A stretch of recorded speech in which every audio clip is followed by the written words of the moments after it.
జైనూర్లో ఆదివాసీ మహిళపై అత్యాచార యత్నం. హత్యాయత్నానికి పాల్పడిన షేక్ మగ్దూమ్ అనే నిందితుడిని రాష్ట్ర గవర్నర్ తెలంగాణ ప్రభుత్వం వెంటనే ఉరిశిక్ష అమలయ్యేలా చర్యలు తీసుకోవాలని డిమాండ్ చేస్తూ రేపు శనివారం తెలంగాణ రాష్ట్ర బంద్కు పిలుపునివ్వడం జరిగిందని ఆదివాసీ హక్కుల పోరాట సమితి తుడుందెబ్బ రాష్ట్ర వర్కింగ్ ప్రెసిడెంట్ గోడం గణేష్ అన్నారు. రేపు శనివారం రోజున ఆదివాసీ సంఘాల ఆధ్వర్యంలో నిర్వహించే తెలంగాణ రాష్ట్ర బంద్ను విజయవంతం చేయాలని బంద్ కార్యక్రమంలో తుడుందెబ్బ అనుబంధం సంఘాలైన ఆదివాసీ మహిళ గ్రామ పటేలం ఫోరం, ఆదివాసీ మహిళా సంఘం, ఆదివాసీ యువజన సంఘం, ఆదివాసీ రైతు సంఘం, ఆదివాసీ విద్యార్థి సంఘం, ఆదివాసీ నిరుద్యోగ సంఘం నాయకులు, కార్యకర్తలు మరియు ఆదివాసీ కుటుంబ సభ్యులందరూ రైస్ సెంటర్స్, అదేవిధంగా ప్రజాస్వామ్య వాదులు, మేధావులు, బుద్ధిజీవులు, కార్మిక కర్షక వర్గాల ప్రజలు, వాణిజ్యకర్తక చిరు వ్యాపారులన్నీ మానవ వర్గాల ప్రజలు మానవత్వంతో తమ తమ ప్రాంతాలు బంద్కు సహకరించి బంద్లో పాల్గొని తెలంగాణ రాష్ట్ర బంద్ను విజయవంతం చేయాలని విజ్ఞప్తి చేస్తారు. ఏజెన్సీ ప్రాంతాల్లో 1 నుంచి 70 ఏజెన్సీల చట్టాలు ఆదివాసీ హక్కులు భంగానికి గురవుతున్నాయని,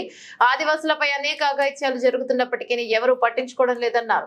జైనూరు ఘటనను రాష్ట్ర గవర్నర్, రాష్ట్ర ప్రభుత్వం సీరియస్ గా తీసుకొని ఇలాంటి ఘటనలు పునరావృతం కాకుండా నిందితుని వెంటనే ఉరిశిక్ష అమలయ్యేలా చర్యలు తీసుకోవాలని డిమాండ్ చేశారు. కార్యక్రమంలో ఆదివాసీ హక్కుల పోరాట సమితి తుడుందెబ్బ జిల్లా ప్రధాన కార్యదర్శి వెట్టి మనోజ్, ఆదివాసీ విద్యార్థి సంఘం జిల్లా ఉపాధ్యక్షులు సలాం వరుణ్, ఆదిలాబాద్ డివిజన్ ఉపాధ్యక్షులు ఆత్రం గణపతి, మానవ హక్కుల మండల మావల మండల అధ్యక్షులు వెడ్మ ముకుందారావు, మండల ఉపాధ్యక్షులు తొడసం ప్రకాష్, నాయకులు వెస్రం, తులసిరాం పటేల్, కోట్నాక్ రామారావు, కుమ్ర గోవిందరావు తదితరులు పాల్గొన్నారు.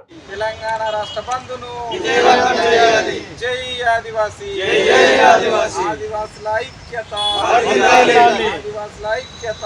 తెలంగాణ రాష్ట్ర బంధును ఆదివాసీ సంఘాల ఆధ్వర్యంలో పిలుపునివ్వడం జరిగింది కాబట్టి తెలంగాణ రాష్ట్రంలో ఉన్నటువంటి అన్ని వర్గాల ప్రజలు, ప్రజాస్వామికవాదులు, మేధావులు, విద్యార్థులు, కార్మికులు, కర్షకులు, ఆదివాసీల ప్రజలు, అదేవిధంగా అన్ని రాజకీయ పార్టీల నాయకులు, బుద్ధిజీవులు ఈ యొక్క తెలంగాణ రాష్ట్ర బంద్కు సహకరించి బంద్లో పాల్గొని బంద్ను విజయవంతం చేయాలని చెప్పేసి ఆదివాసీ హక్కుల పోరాట సమితి తుడుందెబ్బ రాష్ట్ర కమిటీ తరఫున మేము విజ్ఞప్తి చేయడం జరుగుతున్నది.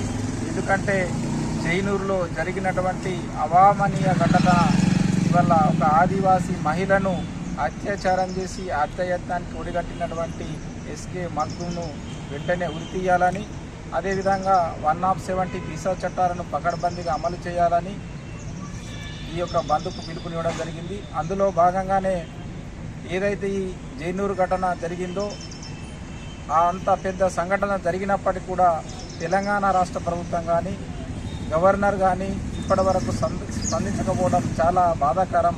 ఇప్పటికైనా తెలంగాణ రాష్ట్ర ప్రభుత్వం, తెలంగాణ రాష్ట్ర గవర్నరు వెంటనే జోక్యం చేసుకొని ఆ యొక్క సంఘటనకు బాధ్యులైనటువంటి ఎస్కే మగ్దూమ్ను వెంటనే ఉరితీయాలని చెప్పేసి ఆదివాసీ హక్కుల పోరాట సమితి తుడుందెబ్బ రాష్ట్ర కమిటీ తరఫున మేము తెలంగాణ రాష్ట్ర ప్రభుత్వానికి, గవర్నర్కు విజ్ఞప్తి చేయడం జరుగుతున్నది.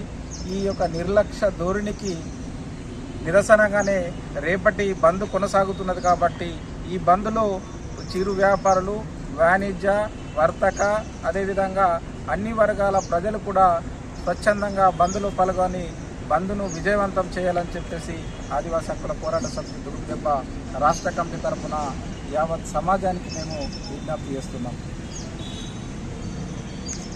జై ఆదివాసీ.